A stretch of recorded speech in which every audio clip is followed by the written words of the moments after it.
उंबरठ्यावरती नाही, तो उंबरठा ओलांडलाय. उंबरठा ओलांडून आम्ही 4 पावलं आत गेलो. शिवसेनेचे उमेदवार कुठे त्यांना आकडा जो आहे तो काढता येत नाहीये, त्यांना मतदान 23-24. यस. अदृश्य शक्ती कोणती होती ज्यामुळे महायुतीला मदत मिळाली?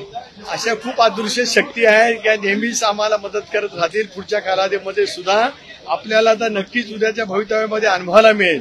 ही विधानसभेच्या निवडणुकीची एक झलक होती, ती या निमित्ताने आम्ही महायुतीने पार करून दाखवली. राष्ट्रवादी शरद पवार गटाकडून वारंवार सांगितलं जात होतं की आमच्या संपर्कात आमदार आहेत, ते आम्हाला प्रत्येकाला आपली जागा आमदारांनी दाखवून दिलेली आहे.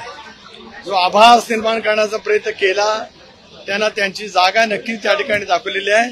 मला माझ्या आमदारांचा प्रचंड अभिमान आहे. दादांचा अभिमान आहे आणि माझ्या सर्वच राष्ट्रवादी काँग्रेस पक्षाच्या आमदारांचाही अभिमान आहे. आणि त्याच्या व्यतिरिक्त आणखीन जी आम्हाला मतं मिळाली त्यांच्याही बद्दलचा मनापासूनचा आभार आणि ऋण या निमित्ताने मी व्यक्त करतो.